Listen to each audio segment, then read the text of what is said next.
are about to go live, and we are live. Welcome, everybody, to the Healing Intention Experiment, Healing America Intention Experiment. This is going to be a really interesting experiment, and it's not much of an experiment for me because I've done 35 intention experiments to date. 31 of which have shown measurable, positive, mostly significant effects. But the ones that have excited me the most have been our healing intention experiments, our peace intention experiments, where we have invited essentially different groups, disparate groups that don't necessarily get along very well. And we've wanted to see what happens when we put them together and essentially do a bit of secular prayer together. And so I'm going to show you the power of what that means. But I want to also just acknowledge all of the panel members who are on this today. I have Democrats, I have Republicans, I have African Americans, I think I'm going to have a policeman. I have a woman who is working with the police. We have a Muslim and just about everything in between. So I invited this disparate group on purpose because this is the moment more than any other time I can think of where we need to come together. And I think we all acknowledge that. So welcome all of you, and we're going to have a lot of people on the webinar, but also we're going to be running this through Facebook, so I hope everyone's going to participate in this intention experiment. So I want to show you what an intention experiment can do. So I'm going to share my screen now, and I'm going to talk to you a little bit about what I've been doing since 2007. And the best way I can do that is by showing it to you. 1 second, let me just add some music sound. There you go. Okay, so I started this in 2007. And for people who don't know who I am, I'm Lynn McTaggart. I have written a number of books in science and spirituality, and I'm also an investigative reporter by training, which is really important to understand when you think about the intention experiment, because I did not believe this was going to work. I thought that I would try putting together scientists and my readers around the world and testing the power of intention, because there was a lot of frontier science suggesting that thoughts are an actual something with the capacity to change physical matter. So the hard-nosed investigative reporter in me wanted to know how far we can take this. You know, are we talking about curing cancer? Can we end war? You know, what can we do with our thoughts? Or are we talking about just shifting a quantum particle?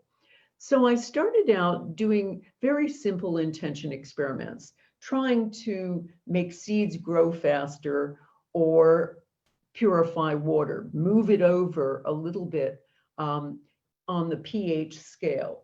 And each time I would work with a noted scientist in one or a number of prestigious universities around the world, everything from Penn State University to Princeton, University of California, University of Arizona, a number of ones abroad. And we would set up an intention experiment. And then in 2008, I was a little sick of seeds and water. So I decided to go for it. I decided to do a peace intention experiment. I think I've run about 7 or 8 to date. Each one has shown a measurable lowering of violence, but that's not the interesting part of the story. So for instance, in 2017, I ran a Healing America experiment back then, and we chose the most, apparently the most violent place in America, which is St. Louis, Missouri. And we focused on a particular area of the fairground area, which is essentially the most violent part of the most violent city in America. And we worked with a statistician afterward to look at the results by looking at all kinds of data for St. Louis as a whole, and then just this little area we sent intention to. So we looked at what had happened 2 years before or 3 years before, and all of the data on violent and property crime from before and then 6 months afterward. And here's what happened. So 6 months after our experiment, we found that violent crime in St. Louis continued to go up, property crime continued to go up, fairground property crime continued to go up, but fairground violent crime, the focus of our intention, went down by 43%. Very interesting, but not the point of the story. Something else happened that was even more powerful, and that was afterward, I surveyed the participants, as I always do. I always want to find out, well, what went on with you afterward? And this is what we heard, and this is what we read. People said things like this. Right after this experiment, said one, it's healing the relationship between all of us, my mother and her daughters. Somebody else said, my father apologized for disowning me. Someone else said, things smoothed out unexpectedly with my difficult new boss. It's night and day now. Somebody else wrote in, my estranged son has suddenly more time for me, calls me and comes to see me after 20 years of being practically strangers.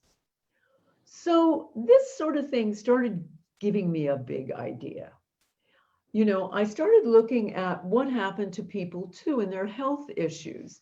And so, for instance, we did a healing intention experiment. That's a Gulf War veteran called Todd Voss. And we did the intention for him, and it seemed to work. Todd never needed any treatment after that. He had had PTSD. And after our experiment, and he was very, very, you know, it was very, very extreme. He would walk into a room and be hypervigilant and have to put his back up against the wall. After our experiment, he went traveling. He ended up finding the love of his life, and he seemed to be healed. But, you know, maybe we did that. Maybe we didn't. But what was even more interesting to me was what else happened to the participants. People wrote about their own healings. People with arthritis had their pain go away. People with problems in their digestion had normal gut for the first time. People had lost their sciatic pain and their anxiety, their panic attacks, their hip pain, their skin problems. Again, all kinds of things were happening. So I started realizing there was some sort of mirror effect going on here with intention experiments. So one of my big ideas, and it's interesting, Sadiq, I worked with him back then. We did an intention for 9/11, the 10th anniversary of 9/11. I was pretty tired of watching those buildings going down every single year on the anniversary. So I decided to do something different. And I partnered with a guy called Dr. Salah Al-Rashed, who is like the Deepak Chopra of the Middle East. He has a huge following of Arabs. And so I invited him to invite his audience, while I invited my audience of Westerners and many, many Americans to take part in an intention to lower violence in Helmand and Kandahar, as you can see, in Afghanistan, the two most violent parts and the stronghold of the Taliban. So afterward, the worst thing you can try to do is to try to get statistics about a war out of the US. But after a lot of calling, I finally got hold of a German general who was one of the heads of NATO and the combined forces there to give me the data of what had happened. And when we calculated it, they had all kinds of evidence about a downward trend in enemy-initiated attacks. just after our intention and carrying on. Now, did we do this? Short answer, who knows? There are a lot of variables when it comes to a war. But again, that wasn't the interesting part of the story. What was really interesting is what happened to the Arabs and the Americans. On my Facebook page, they started writing to each other. They started writing things like this. An American said, the experience of instant messaging with people from Egypt, Saudi Arabia, and many other Middle Eastern countries. During the instant messaging messages, we wished each other peace and expressed love. It made me cry. It was very therapeutic for me, a citizen of the USA. And the Arabs wrote things like this. This is the day that we all felt the loss and no one felt the gain. Your God is my God is your God. A love fest was going on. They were befriending each other. They were writing to each other. They were crying together, and they were forgiving each other. So I thought maybe I would extend this. And so at the end of 2017, I had the idea of doing a Middle East peace intention experiment where I would put Arabs and Israelis together and see what happened. And this, I was very lucky because I was able to work in a studio with Dr. Al-Rashed once again. And we put cameras in 8 different Arab cities. And the 9th camera was in an audience of Israeli Jews. So I'm going to show you a movie from that time that is just the highlights of what happened with this peace intention experiment.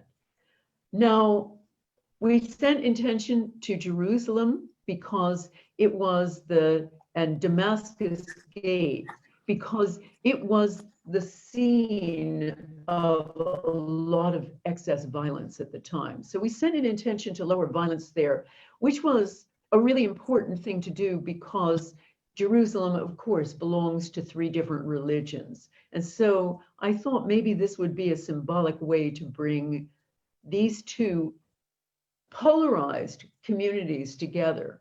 And remember, in the case of Arabs and Israelis, they are brought up to hate each other. They are brought up to think the other side has horns growing out of its head. So here's a little video of it. And we were also measuring the field effect, which I'll get into in a moment, which we're going to measure with our intention experiment today. So this is what happened.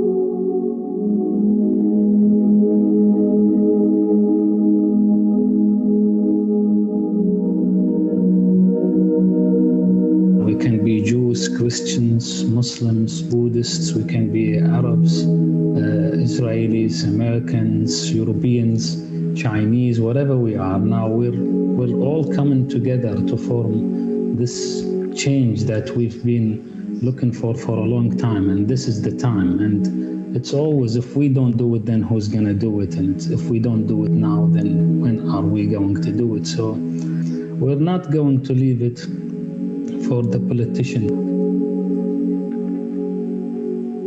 אתם רואים מה פוליטיקה עושה? בדיוק אמרתי, כמה סמלי. הנה, הם בטח יחזרו מיד. So are you ready to begin now, everybody? Our intention is to lower violence and restore peace in the old city of Jerusalem by at least 10% or more. Imagine it with your 5 senses. See people putting down their weapons. See people restoring peace there. See people hugging each other, hugging strangers, reaching across the aisle. Hold those intentions in your mind as you imagine yourself holding the hands of everyone on either side of you. If you're watching on YouTube, imagine you're holding the hands of everybody, all the thousands of people on this call.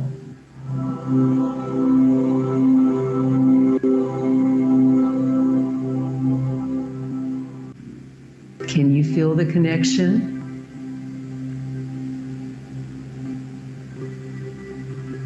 Are you seeing peace?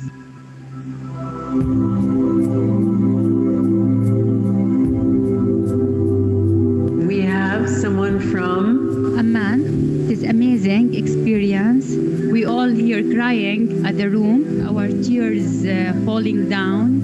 Like a big party. I like to have fun, so I feel fun. I feel like I was young again. Like I'm in a big party. Like a commercial that you see on the road, and it was written, the peace is already here. Yes. Jeddah in Saudi Arabia. I saw myself there, and I felt very strong love for the Jews, in spite of our raising up to hate the Jews. Beautiful feelings, beautiful images of unity, oneness, love, and peace. We live in Jerusalem. We know it personally. And I've seen images of hugging, of soldiers and Arab people, of kindness one to another, of flowers all around Damascus Gate. This is so emotional. And I've seen the four quarters of the old city as the four rooms of my personal heart. Yes, you're on Abu Dhabi. Israelis are dancing, the Palestinians, they hug each other, and we are with the Israelis, like we share peace and love, which is an amazing thing. And I want to thank you and everybody participate in this participation. Tunisia. Yes, Tunisia. We saw a lot of children running and laughing. And there is a lot of butterflies and wearing a white clothes and running. And there is a loud voice of laughing. You took me to the place I really love. I saw there a sunny day, lots of people laughing, lots of joy and happiness. I wish I could stay there. I wish I didn't come back. My name is Fatima Salami, and the peace in Arabic means salam, and my name is Salami. So I feel in peace, I feel in love. I love all people in the whole world. I love you. I love you so much, and I feel full of love and full of peace. Your God is my God. I love you. My name is Lily from Jerusalem. It's so overwhelming, the possibility to be connected with you, our sisters in Amman and in Damascus and in Iran and all over. We are thousands, hundreds of thousands of women here saying enough. It's about time to unite. We are one. It's time of compassion.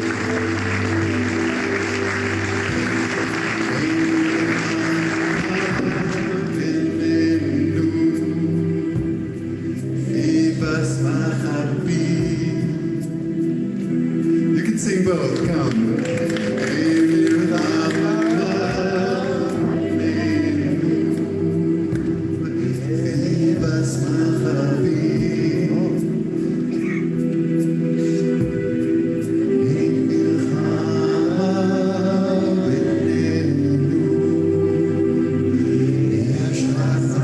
Sing it out to all our friends out around the world. Come.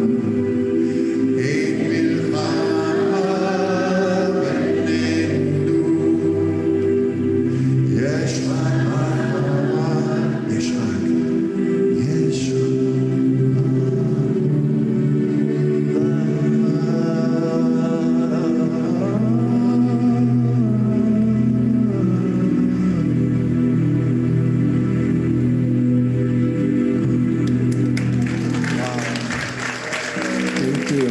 תודה רבה. שוכרן.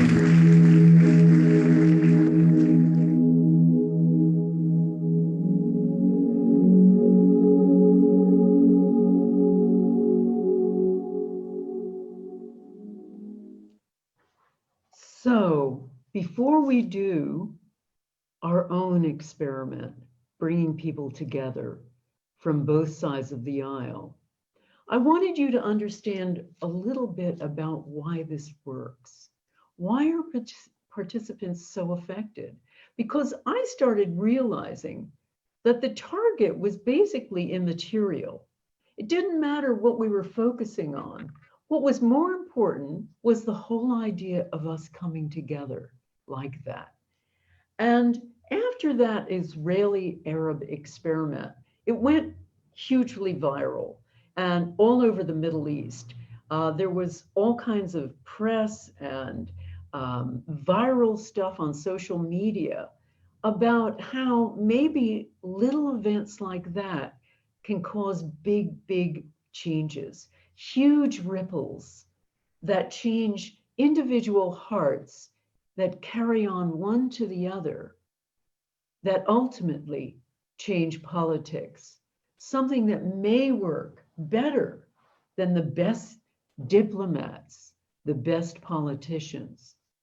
So this is possibly why people are so affected. There's a professor of psychology called Dacher Keltner, who's at the University of California at Berkeley. And he did a really interesting study that gave me an insight as to why this is so effective. He had two groups of students. He gathered them together. And the first group, he showed pictures of some of the world's victims, starving children. The second group were shown pictures designed to elicit pride in their own, in themselves as students. The Berkeley campus, their football team beating Stanford, their biggest opponents. And afterward, he then showed them other pictures. And he found the first group identified mostly with people who were not like them. If they were Republicans, it was Democrats. They identified with prisoners. They identified with the homeless. They felt more love for people not like them. The second group identified most closely with the people just like them, or the people they would become. Doctors, lawyers, successful business people. They identified with people most like themselves. So I started realizing something really important from what Dacher Keltner said, which is when you do something compassionate, you come together as you do in an intention experiment, it activates the vagus nerve, the biggest nerve in the body that winds its way through all of the major organs. And it's also is fundamental in the release of oxytocin, which is the love hormone. It gets activated when we care for our children, things like that. But what he found is in that activation, we also feel more connected to people not like us, people who may disagree with everything we stand for. So that, to me, is the essence of what goes on in these intention experiments. It's a form of secular prayer that helps the heart leap across the fence. So we're going to test that right now. And another thing we're going to do is actually, this will be a bit of an intention experiment. As I said to you earlier, the target almost doesn't matter, although I have a particular target in mind. But Dr. Konstantin Korotkov, a very well-known Russian physicist who has developed a device that can measure very, very subtle changes in the atmosphere, has set up a system, a whole lab in his lab that's going to measure what we do tonight. So that is what he has playfully called Sputnik. It attaches onto a GDV device, and this is what it can do. It is a highly sensitive device. It's been tested. I mean, Dr. Korotkov is a celebrity in Russia. The governments there use him to measure the fitness of athletes to enter the Olympics. So his equipment has been tried and tested. It's used by thousands of doctors around the world. But this Sputnik also, and importantly, can measure human emotions on the environment. And so little changes in the atmosphere that are essentially, it's called capacitance, but basically the environment's ability to store charge. But any tiny little changes in electromagnetic fields, it'll pick up. So anything we change, anything in our nervous system will change lots of things with us, like our blood or perspiration or whatever, and that gets picked up. But the point is, the bigger our emotional charge, the greater the changes in Sputnik, even from thousands of miles away. I'll show you an experiment I did with him in March 17th, 2017.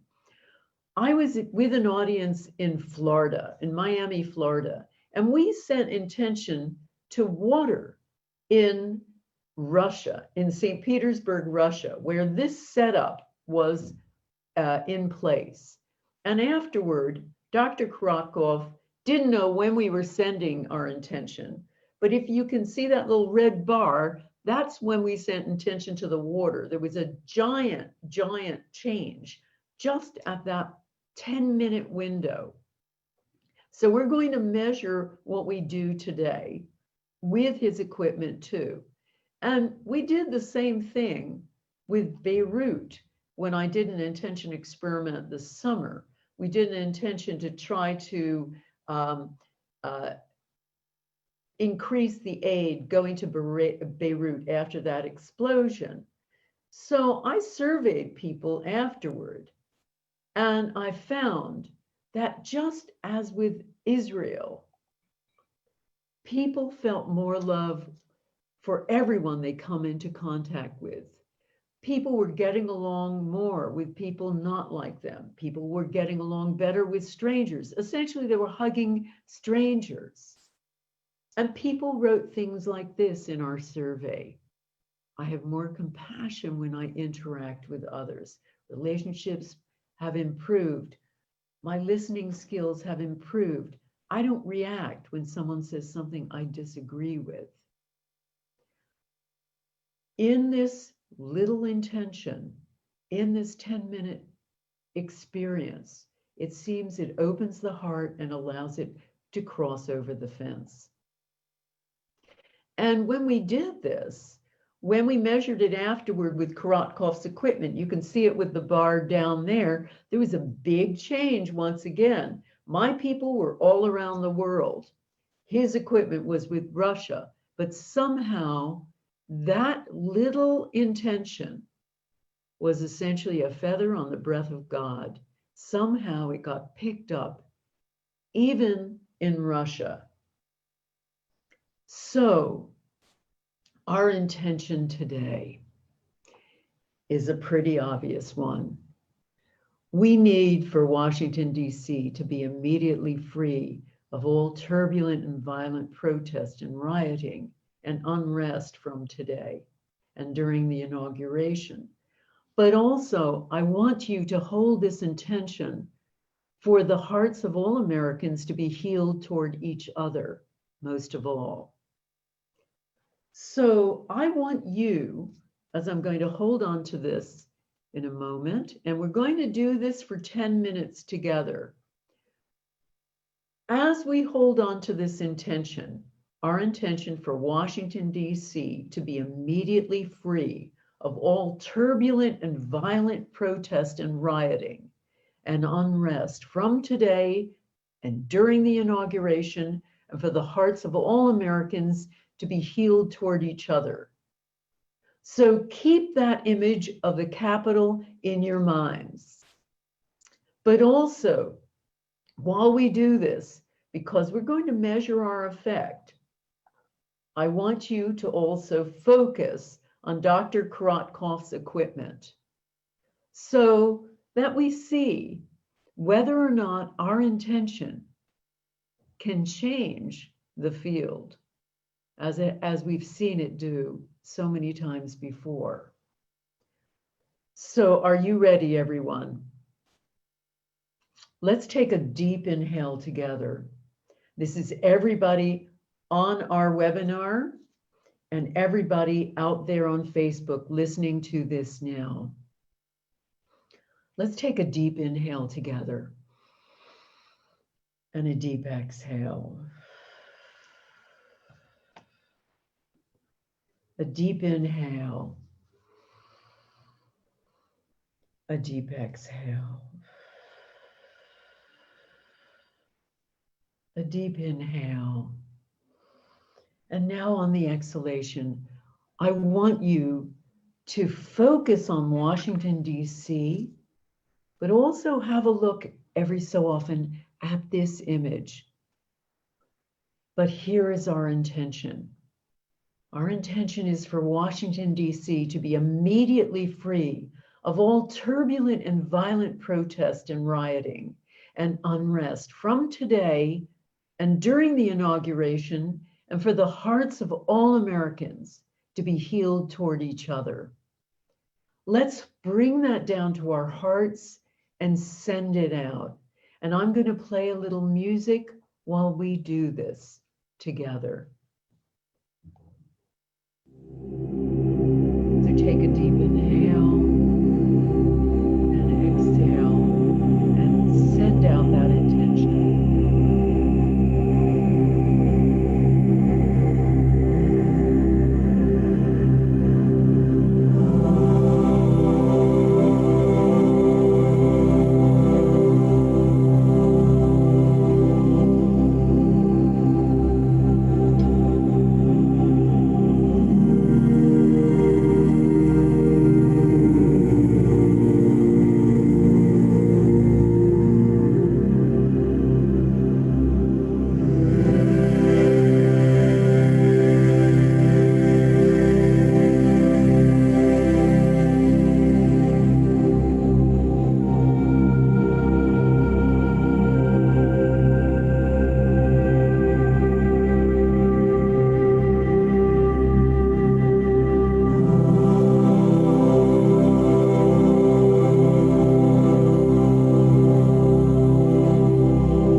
Okay, everybody, let go of that intention. Trust the process, and in your own time, come back onto the call.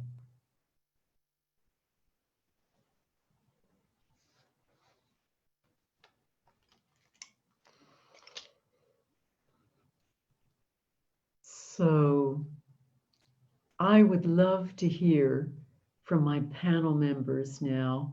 And as I said in the beginning of this talk, we have a really diverse group of people with all kinds of beliefs, all kinds of backgrounds.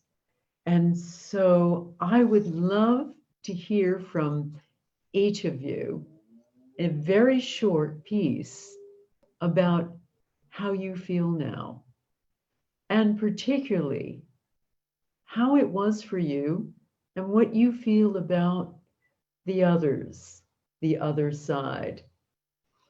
So would anyone like to go first? Just raise their hand. And this means literally raise your hand, because there's no way I can actually see a raised hand that's technological. I'm going to take Bruce Greenberg first.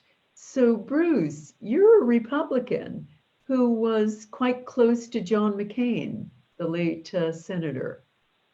That's right. And Len, you and I were talking before. You and I are the same age. We'll be 70 this year. And you weren't supposed to tell the world that about me. No.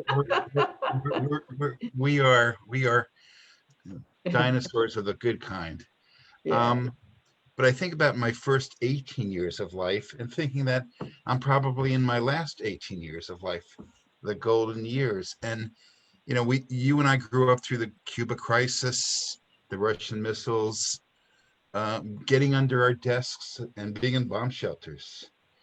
We lived through the civil rights. We lived through the assassination of the two Kennedys and Martin Luther King, Vietnam, being drafted, Kent State, the Chicago riots with the Democratic Convention, Nixon. And those were tough years growing up. And I kind of feel we're right back there. Mm-hmm. And it's a shame, because as you and I are getting older, you know, we're supposed to have our golden years. And so thinking about today, what came across my mind is looking at the Bob Dylan poem, you know, where have all the flowers gone? And so I think all of us on this call have an obligation to get back into the garden. Yeah. I think that's right. I think maybe we have to pick up that activism that you've just talked about, but maybe be activists for peace now. And I shared with Sadiq many times, our generation blew it. We lost it. You know, after Watergate and all that, after Woodstock rather. And, you know, we just walked away from it. We went to sleep. What about your feelings? So how do you feel toward Democrats now? You're a registered Republican. Well, I grew up in a Jewish Democratic home, first generation American, with my dad's wearing his little flag on his lapel. I'm angry. I'm angry because everybody's looking at the glass half emptied and not half filled, and we got to figure out how to get back to making it. You know, everybody has to step back and take a look, a different perspective. None of us are the same. We shouldn't be the same, but there's one thing: we have to support each other. Beautifully said. Thank you so much.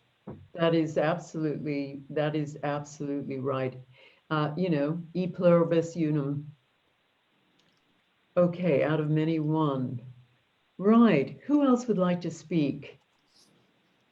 So, Audrey. Now, Audrey is very interesting. Audrey is founder of Healing the Soul of America, a two-time US presidential candidate as a Republican, then as an independent. So Audrey, you're wearing a few interesting hats. How are you feeling after that experiment? Thank you so much, Lynn. I'm honored and delighted to be here. I bow to you for the courage to follow through on the intention to do this today. And I live from a place of being extremely hopeful. Bruce, I love you dearly, and I'd like to just differ a bit because I see it all as good. You know, Healing Soul of America is an article I wrote several years ago, and it talks about healing being a process. And yes, we need forgiveness, and yes, we need healing. However, I'm concerned that we're going to miss the lessons of this historical moment. And the lessons are that we as humanity are involved in a shift from an entirely spiritual worldview, from an entirely material worldview to a spiritual one. And so when we address political issues separate and apart from religion or spirituality or education or any other sector of life, we are not addressing it from a place of wholeness. And the thing that I love about Sadiq, and Sadiq, thank you for giving my name to Lynn, Sadiq talks about whole body integration. And we as human beings are very fragmented. And so we address our political perspectives from one lens. And then on Sunday mornings, we address or experience our Christianity from another lens. I was raised in a Republican household. My father moved us from poverty to upper middle class because he was a sought out speaker for conservative groups. That Republican Party of the 50s and 60s is not what we have today. I'm a conservative in principle. I believe in small government. I believe that truth is truth, no matter who's telling it, and a lie is a lie, no matter who's telling it. I believe in the free enterprise system. I've traveled the entire world. And the free enterprise system, I believe, is what makes us great as Americans. And so in this moment, I am hoping that this intention goes beyond this moment to a lived experience to integrate all that we are, to integrate our various perspectives and lean in and accept those shadow aspects of ourselves, because that's the beginning point in healing the political spectrum. Thank you so much. Again, it's an honor to be here. Thank you so much, Audrey. So let's hear from Lisa Broderick, who is representing the police. She is the executive director of Police to Peace. So tell us how you're feeling, Lisa. Well, Lynn, thank you so much for being here, especially on this day. I founded Police to Peace 3 years ago because I believed that communities and police departments could unite around programs and ideas that healed them. And to do that, I reintroduced the notion of peace officer into police departments and sheriff's departments around the country. And we were quiet and not so popular for a while, and then suddenly it became an idea for police departments to rediscover peace in their own names. Today is quite a day. We are actually active in Washington, D.C., as we are in many of the other hotspots of, if you will, of the country, and working towards bringing communities and police officers and departments together so that they can heal as people and they can heal and create public safety, which is really what policing is all about, in a way that the communities need. So this is such an important initiative, Lynn. I can't express really the gratitude of doing this for Washington today. We have people in Washington. I know police officers in Washington. And my own feeling has been on such high alert. I'm actually on multiple apps to alert me of danger any minute, 24 hours a day for the balance of the month. And I feel so different as a result of this exercise this morning. I myself am a meditator for 30 years, but none of the meditation that I've done has allowed me to release the fear and see the peace to a greater extent than this. So thank you, and thank you all. Oh, that's so beautiful. And I know, Lisa, you were asking, we wanted a couple of the boys or girls in blue to be here, but they are all on active duty today around the country. I did. I have sheriffs and police chiefs and all kinds of police leadership and other officers. Many people wanted to, and absolutely everyone has been called to duty. Yeah. So that because the states themselves are hoping for peace, but preparing for difficult times if there are differences of opinion, that are expressed in ways that include violence. So we're hoping for peace. Certainly in Washington, but in the other states, and maybe the next time, Lynn, we can bring on some of our friends in blue to join this experiment. I think they would really enjoy it. That's great. Thank you. Thanks so much, Lisa. Let's hear from Betty Spruill. We have Betty, who is a friend of mine, and she is a world-renowned executive coach and management consultant. And she's a trainer, and she's been working in the transformational field of leadership. So tell us, Betty, how are you feeling? I'm close to tears, Lynn. Wonderful. And when I saw the Confederate flag in our house, and I call it our house, my heart broke. And I noticed blaming white people. Now, I'm from North Carolina. I'm 72 years old. So I grew up in civil rights, KKK, all of that, in the midst of it. And when I saw that, such memories came back of so many people who have, Black people and white people and Jewish people and all people who died in this movement. And I went, here we go again. Am I willing to put my life on the line for what this country can be and for what this world can be, where people can live together in harmony and peace, which I know is possible? And I answered that question, Lynn, with no. And then, as you know, we meet on Monday mornings. And that particular Monday morning, I could not get on the call because my heart was so, and it was breaking to a place of hatred. I hate those people. I hate them. Why are they doing this? And my nieces and my nephews and I don't have children, but I feel like I have children all over the world. What in the heck are we doing? This is 2021. And then I saw your email to me. And I realized that we really are all in this together. That we really are, and there are people on this planet who love deeply. There are people on this planet who are working for harmony and peace and joy and equality and equity. So I thank you, and I thank you for this moment and for us being here together. I don't know what kind of life we could have if we didn't have peace and love and harmony. It would be impossible. So it's not like there's a choice, and there is a choice, but there's a choice that I have every single moment to keep opening my heart, to keep being present to Buddha, God, Allah, whatever we want to call it, but that animating spirit that animates all our lives. And that is, it is me. And but I know other people want to talk, but I want to say, Lynn, I thank you. I thank all the people on this call.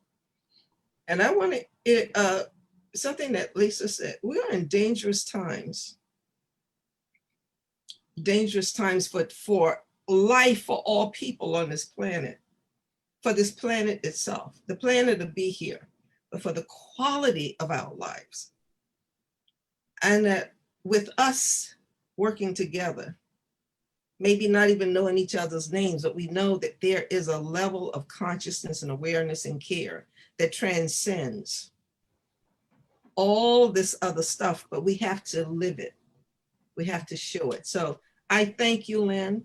Where I am today is I have a new level of certainty about what's possible with humanity.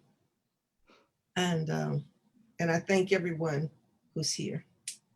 That's so beautiful, Betty. Thank you so much. That was beautiful. And yes, it is our duty, our need to come together. We don't have to agree. That's what we have to understand. We don't have to agree. We just have to love. let me hear from Jack Jaffe.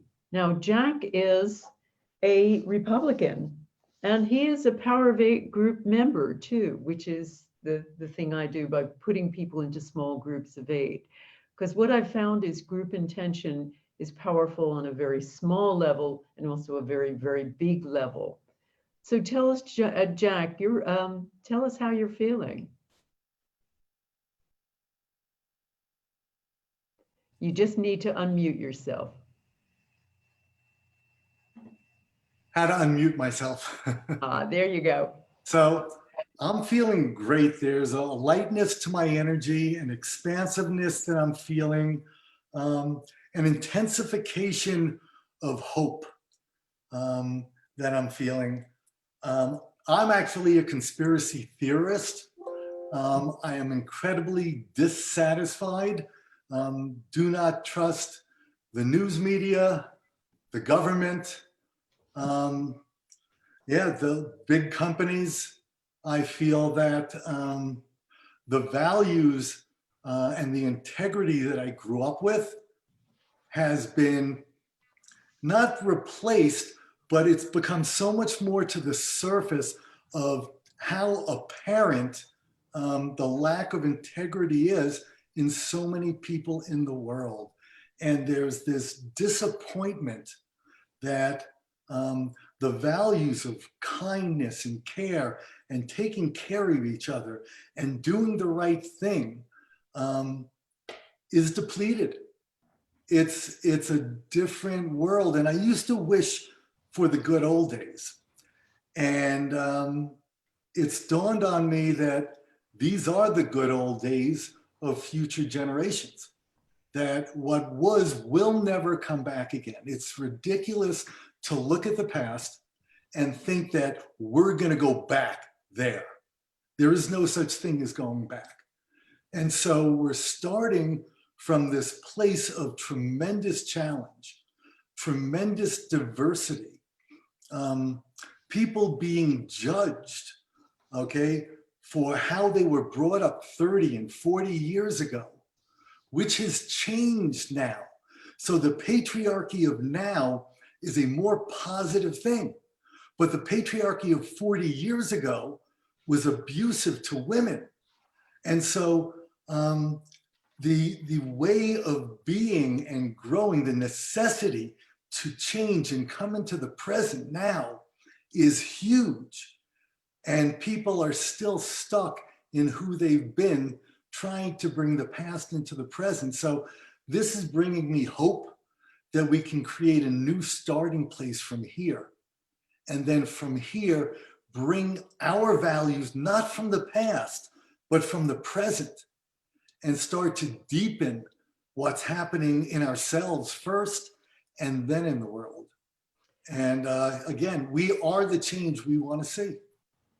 Now, what about Democrats and people who aren't in agreement with you? You know, I love Democrats as well as I love Republicans. The problem I have is going back to the 90s. Before the 90s, Republicans and Democrats differed, but still respected each other. In the 90s, it seems to have shifted, where if you don't agree with me, you're wrong, you're bad, you're evil, okay? And this belief that people have to agree with us before we can show them respect, actually, it brings tears to my eyes. It causes me pain. And not just Republicans and Democrats or Israelis and Arabs. It could be men and women. It could be gays and non-gays. It can be a million different things. And there has to be kindness and respect that's brought into everything.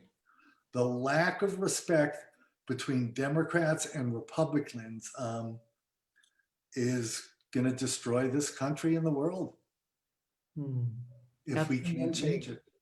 Well, let's hope that this little experiment brings a little bit more respect to the people who are not like us, and that can ripple out. That little change can ripple out to the world. Thanks so much, Jack. Thank you for all of your observations. Thank you. I believe that, and I feel hope, which I Great. was not feeling before. Wonderful. Thank you. Anne Speckhard, are you there? She is the director of the International Center for the Study of Violent Extremism. There you are. And you are a professor of psychiatry at Georgetown University. You study terrorists and violent extremism. Tell us how you're feeling after participating. I think it's wonderful, Lynn. Thank you for bringing us all together.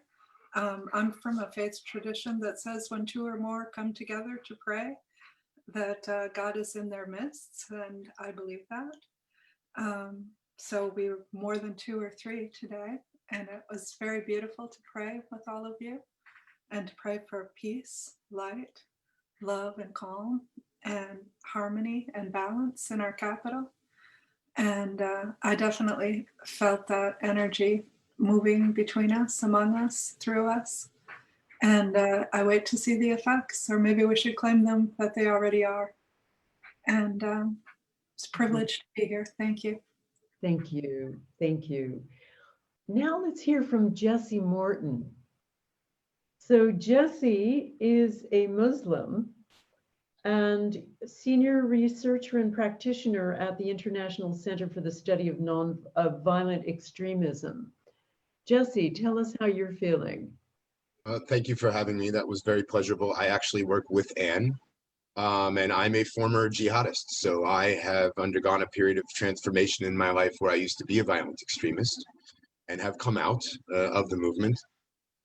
Meditation for me is an ability to get calm and peace and tranquility in a moment where we typically disremember or forget to remember the space between stimulus and response. And so dealing with extremists every day, I now talk to neo-Nazis, far right-wing extremists, involuntary celibates, jihadists every day of my life, have them on my phone consistently ringing me, and it's quite a burdensome endeavor. In an effort to make amends, I try to have time to spend in peace and tranquility and trying to direct our energies as we try to do our parts to what we call control, alt, to delete hate. But from my own personal experience with regard to the meditation, I didn't just bring myself. I do parts work, and I'm a very firm believer that what we need to advocate for is a paradigmatic shift in our society that's based upon what Bessel van der Kolk would call trauma consciousness. And so tapping into that space between stimulus and response, as Viktor Frankl has described it, is where that power lies to reclaim that space and to exist in that. In Islam, we call it taqwa, or awareness or mindfulness of God in the moment. And in Islam, as a Muslim, we say "Kull al-amal bil-niyya," that every action that we engage in is with our intention.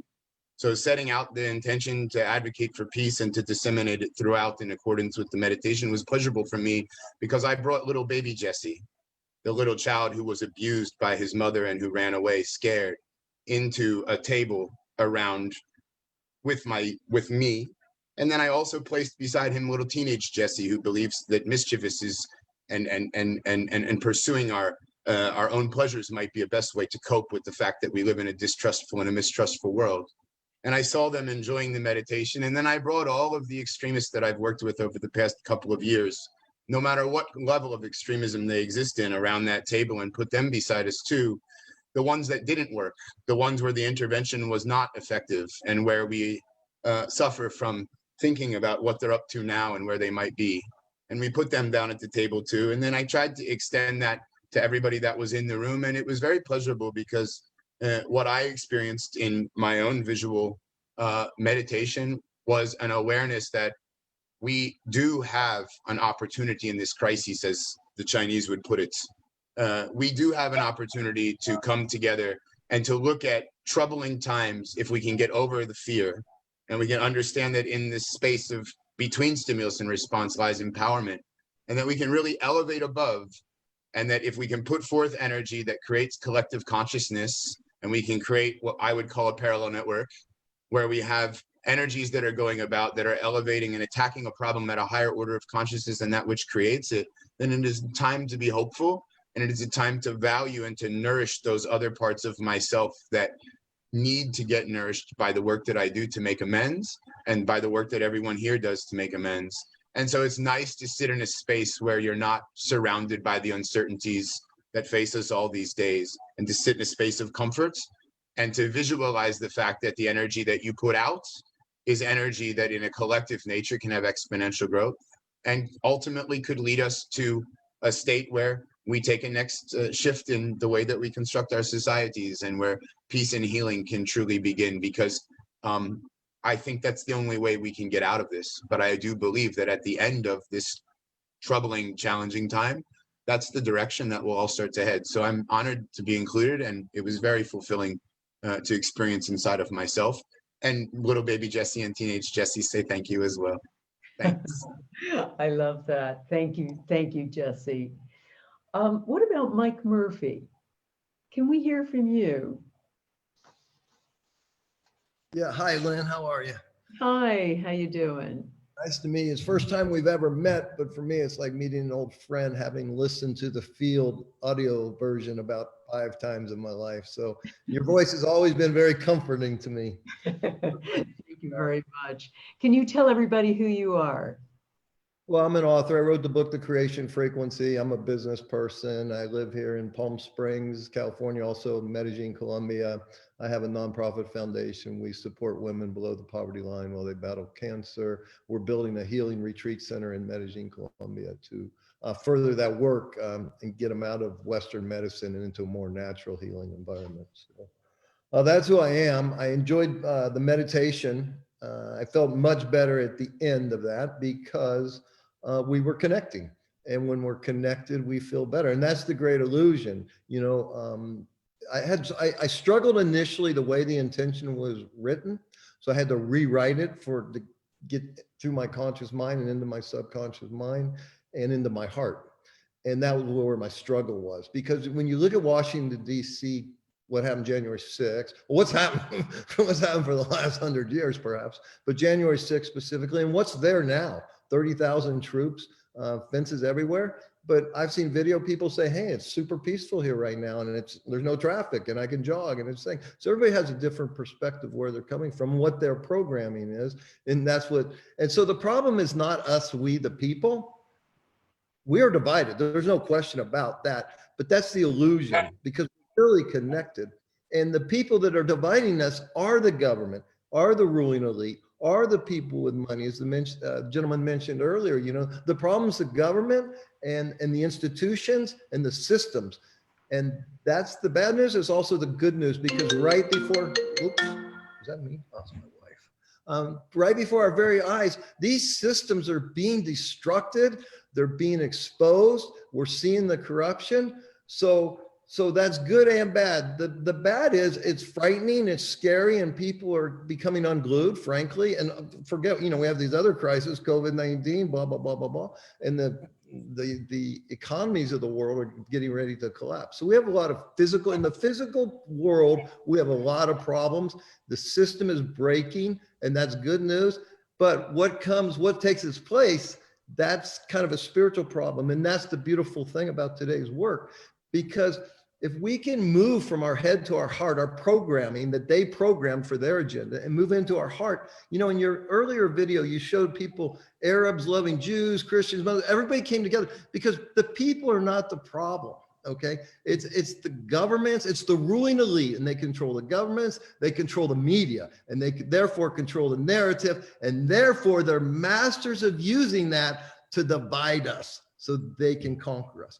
But we are not the problem, and we are connected, but we need to understand that, and we need to get out of this thing that's been programmed by them and move into this, who is our true self, our true essence, and therefore we can start to heal this thing. And when this system collapses, and it will collapse, ladies and gentlemen, so I say hope for the best, but prepare for the worst. In the physical world, prepare for that. But in the spiritual world, this has been a bit of a silver lining and a blessing. All of a sudden, we're realizing what's really important for us, okay? And we don't have, you know, we've lost a lot of things that we thought were good for us, but maybe they're not. Maybe they weren't serving us. They were serving the agenda of the elite. So I say, hey, let's detach from everything in this physical world that doesn't serve our highest purpose, our essence, who we really are. And by doing that, we can control our individual consciousness. But why do I wake up feeling bad some days? There's this collective consciousness out there, and it's a mess right now. And we get affected by that. So what we did today, yes, we are going to have a little blip on that radar screen using that equipment, wherever it is, and we're going to make a small little impact. Okay, but just for a brief moment of time, we need to live in that state. And that's how we can help usher back on the earth when this system breaks, and it will break, ladies and gentlemen. So don't be afraid, anticipate it, prepare for it, but more importantly, move to your heart and find your spiritual essence, your truth, and therefore you'll find your source, your creator, your God, and we can break out of these. And guess what? This physical reality only lasts 10, 20, 50, 120 years at the most, but the spiritual impact is forever. And if we do this, if we play this game right this time, we can break free, and whatever happens when we leave this body, we can find internal peace, joy, happiness, and freedom. Thank you. Thank you, Mike. Thank you. Now, I just want to make one slight amendment to that, which is what tends to happen after these intention experiments. That's why I showed you guys the information that I receive when people are surveyed afterward. They don't just have a temporary blip. Their lives are changed forever. They start becoming more in love with everyone they come in contact with.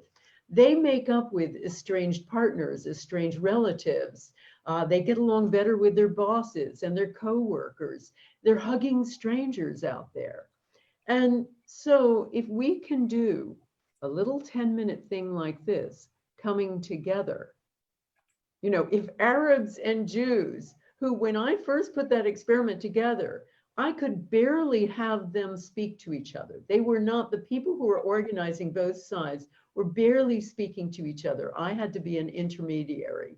And as you saw, by the end of it, they were, you know, it was a giant love fest. So that is what I'm trying to say to everybody today. It doesn't necessarily take a political revolution. It just means, it just takes a few moments of people coming together as one. A little bit of a secular prayer, and suddenly the heart leaps across the fence. Before we end, I want to just call quickly on 3 more people. I wanted to just check in with Sandy and Barnett to see if they wanted to say anything. Sandy Stewart and Barnett Bain. Want to say something? Well, I saw the Capitol silent and peaceful, and all of us holding hands in silence. And I heard just birds, and it was beautiful. And then when I came out and heard Betty speak, I got back in touch with my anger and my hate for what I saw at the Capitol. So I am struggling with what I feel in my heart and my vision for the future, and my pain about the suffering and the sadness and the division and what we experienced. And I'm trusting that what happened today will help me in that struggle, and I'm open to a shift. But I'm feeling in the in-between, in the narrows between the possibilities and the pain. Thank you, Sandy. Really beautifully put. Christina. Oh, Barnett? Okay. Oh, sorry. Did you want to say something, Barnett? I did. First of all, I wanted to thank you, Jesse, for reminding me that it is an inside job and that I am moment to moment triggered. and reactive and acting out of all those parts of myself that I would like to keep, that are always in the back seat, and leap forward and grab the wheel. And I understand that my ability to meet the challenges of the world becoming new very much depend on my own relationship with my many selves. And compassion for me is born out of that understanding and realizing that I'm always projecting my own judgments against self on others. So as the great poet said, the heart has its reasons of which the mind knows nothing. We are not going to outthink life. I'm very grateful to you, Lynn, for creating this experience for all of us to extend out beyond logic and reason into an entirely new dimensionality. Thank you so much. Thank you. Thank you, Barnett and Sandy. Let's hear from Christina Tobin. Now, she is founder of Free and Equal. So, Christina, how was that for you? Hi, Lynn. Thank you for having me with Free and Equal Elections. And as I view and see and place myself where the Capitol is in DC, that is, and the people, I feel like there's this pendulum swinging from the left to the right. And I, as an independent, I'm caught somewhere in the middle. I have no anger towards Democrats, Republicans, the chaos going on. I come from a place of they just don't know. And whatever it is that's rising and riots and gatherings or coming together, I find that aside from what the mainstream media, as we know, intentionally focuses on, the chaos, there are by far more people there, left, right, caught somewhere in the middle as well, independents that are coming from a place of peace. And what we were missing with Woodstock and the beauty of music, I love the reference of Where Have All the Flowers Gone, Pete Seeger, actually, and his song that really is one of the biggest inspirations in the work that I do is called We Shall Overcome. And when I see all this chaos coming across the spectrum, I recognize that, again, there are more of us than there are of them. They being a couple hundred people or so in Congress that I foresee being peacefully replaced one day soon, starting with the 2022 races and so on. And I see it through music and the way we're going to bring about that evolutionary change. Well, it's two things that's going to make that happen. It's the youth and the music. And I see the comments from individuals having younger people, panelists, I hope to. Thank you, Sadiq, for bringing me on. Lynn, it's a pleasure to meet you for the first time. Audrey Williams, I just met at the Independent National Convention in Cheyenne, where Free and Equal Elections hosted our third presidential debate, which was so beautiful. And I met Audrey, and she was one of the most empowering speakers that I have ever seen. And here is the candidate right there that gives me hope, that's running for office. And I see so many more people like Audrey running for all levels, not only federal, state, but really local. And so what I grasp from today is what I've already always felt, is so much hope. And finally, one person that I have had the pleasure of meeting, maybe interviewing her, the last person at 109 years of age, is Amelia Boynton Robinson of Selma, who was truly the woman, a heroine that sparked the creation of the March in Montgomery and the Voting Rights Act drafted by Ramsey Clark under Lyndon B. Johnson, and learning that this one woman that started registering people to vote in the 1920s in a buggy wagon with her mom as an African-American who ran for Congress in Selma, Alabama. She registered people to vote, and no matter, she always had hope. And I have always had hope for decades in the making, and this electoral system that has so much room for improvement is probably the kindest way that I can say it. But I've had so much hope that one day we will rise, we will unite. You know, united we stand throughout not only the United States of America, but the world. And so seeing everything here today and all the people just further emphasizes or reinforces what I've always felt for decades, that love is greater than fear and love will win. It's that simple. And Pete Seeger is right. We shall overcome. So thank you, Lynn, and thank you, Sadiq, again, for bringing me onto this panel, coming from a political or world of electoral into the spiritual. And what I'm experiencing now in recent years has been quite a different vortex that I am so happy to be a part of. Thank you so much, Christina. So we're drawing to a close. I want to hear a short piece. Margaret, did you want to say anything? Margaret Paul. Yes, thank you so much, Lynn. I am so moved by this.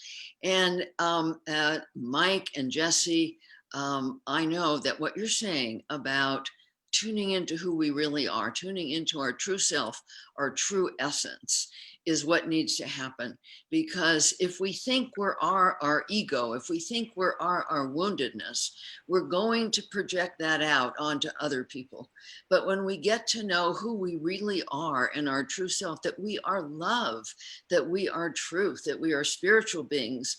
And when we learn to love that, when we learn to love who we truly are, we extend that out to others. It's very easy to see the soul of others when we see the soul of ourselves. But when we loathe ourselves because we think we are that ego self, we project that out. And that is what is causing so many problems. And so it's so vitally important that we learn to know who we truly are, that God self, that beautiful spark of love that is within each of us. And I feel so much hope here, Lynn. I just feel so blessed to be here. I was very, very moved.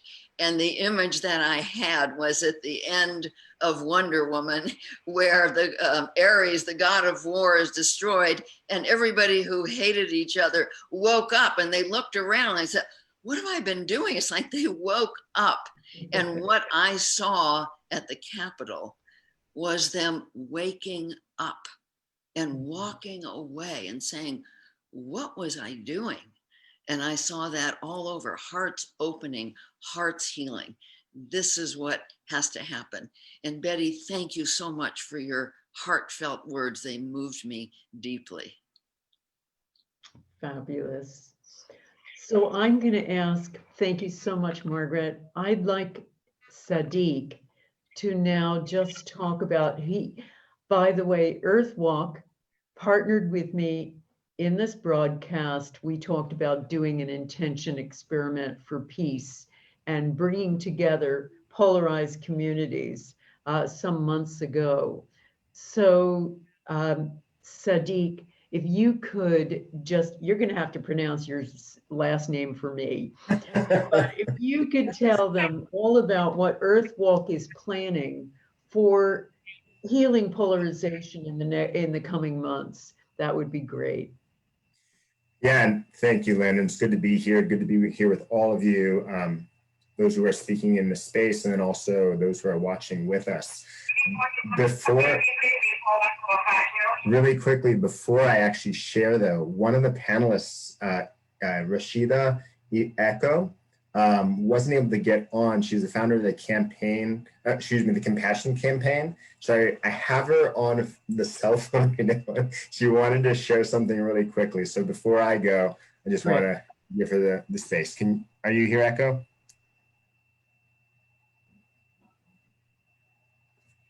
Echo?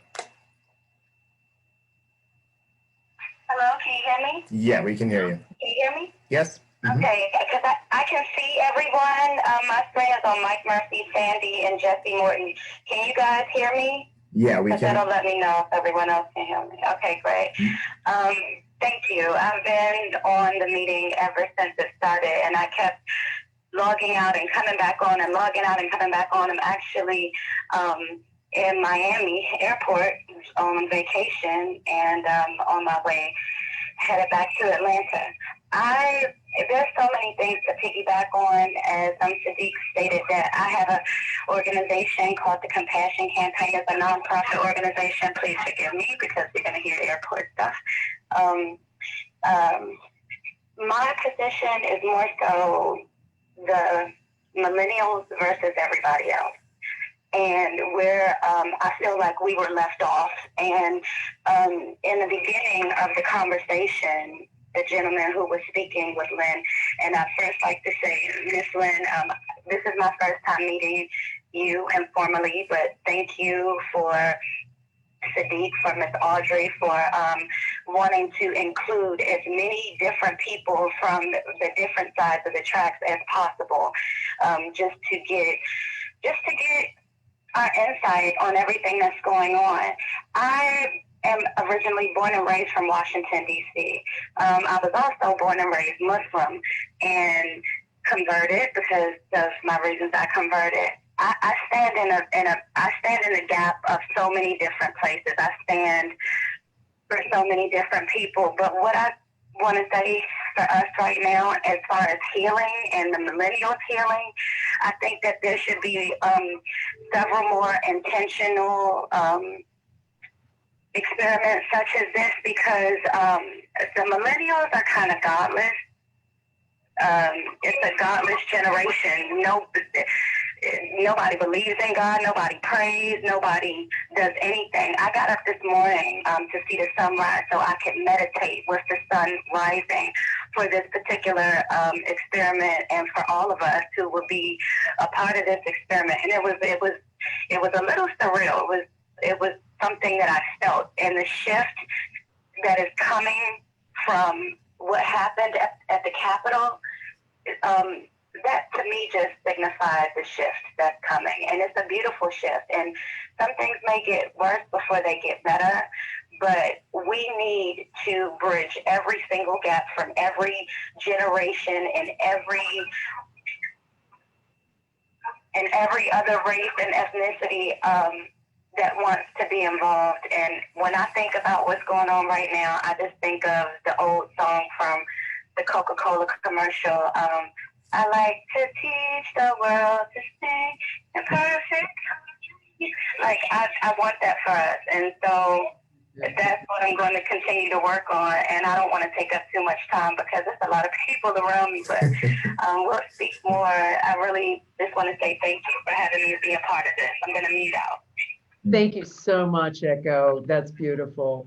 Now, Sadiq, tell us what is going to happen over the coming months with Earthwalk. Yeah, really quickly before saying, I just want to share the quick experience that I had that felt relevant to share in my experience with the meditation, or with the experiment, which is similar to Mike. I actually had a hard time really focusing on the intention. What ended up happening is my system just kept moving away from any outcome and just kept beginning to see like a bunch of different potential timelines, if you will. And what ended up happening is I saw a lot of the anger, I saw a lot of the rage, I saw a lot of the fear that was in the system. And what ended up happening is for myself, rather than in any way trying to shift it to something else, what I saw is my heart just started opening.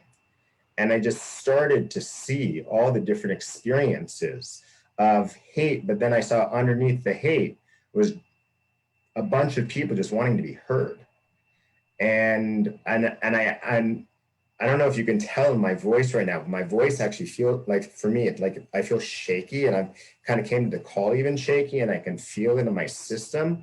And it's almost like what feels like present in my own heart is just this deep tremor and shakiness of so many voices that have felt in some way disenfranchised with a system that's not fully allowing all of our voices to be heard. And so what I then saw is somehow beyond just Washington, D.C., our political system actually shifting in a way where all these different people's voices started getting heard. and their concerns started being received. And I started seeing the nervous systems in the different timelines that I was seeing settle down. So that was my experience. I just thought that would I think that's wonderful. And you know, exactly what you've encapsulated too is the target almost doesn't matter. What really matters is the process of us all coming together, and doing this intention together is what heals. So tell us, please, just tell us what's in store with Earth Walk now. Yeah, so as some of you know who just went through a journey and experience with us, we put together a 12-day whole person convergence that during that time, we went through the 12 sectors of society. So like governance and sovereignty, economics and business, science and technology, education and learning, resources, environmental resources, so forth and so on. Barbara Marx Hubbard, who was a mentor and friend of mine, worked with Buckminster Fuller and spelled out in her system what the sectors of society are. And so we gave a taster at that 12-day event of what it looks like to go into each of the 12 sectors, to look at where there is trauma, like where there is pain within each of the different sectors. So like for today, one of the main arenas we looked at was the pain within the realm of politics, of governance and sovereignty.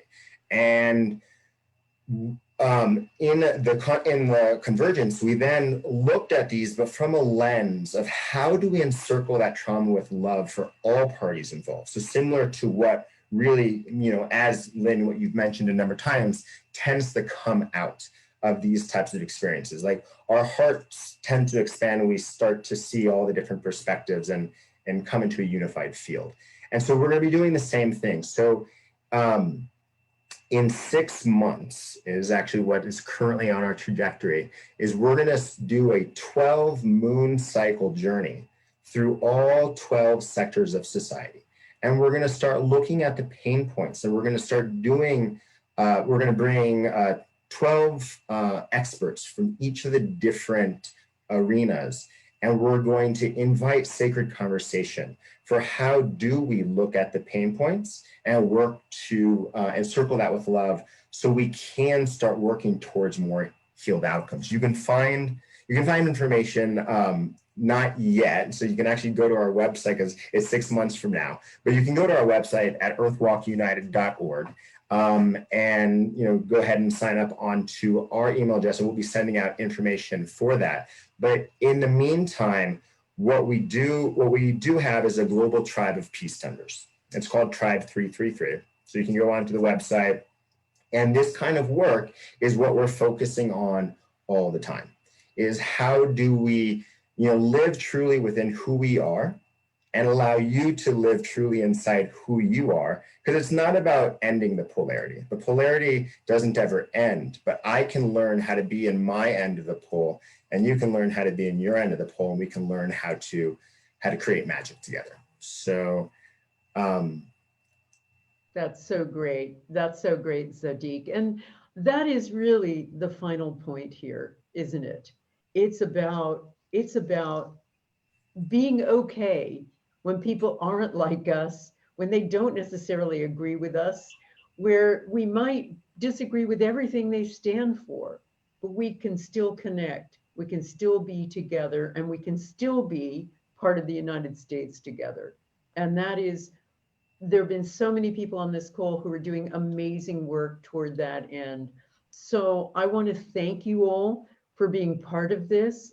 Thank you, panelists. I want to thank you, listeners, for being part of this intention experiment. Expect everybody who is signed up for this webinar.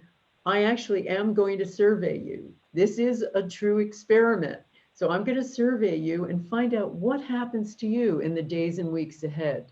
Is your life going to become more peaceful? Are you connecting more with people who are not like you?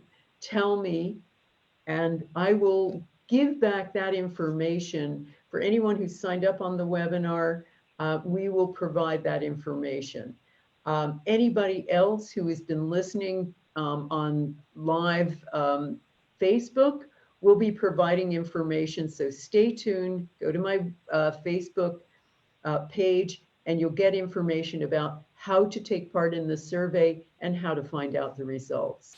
And I'll be sending the results to everybody else. So again, maybe we made a change. More importantly, is we made a change in your heart. So thank you all for being part of this. God bless, take care, and may we all work toward peace in America, no matter what our political persuasion. Thank you, everyone. Bye-bye. Thank you, Lynn.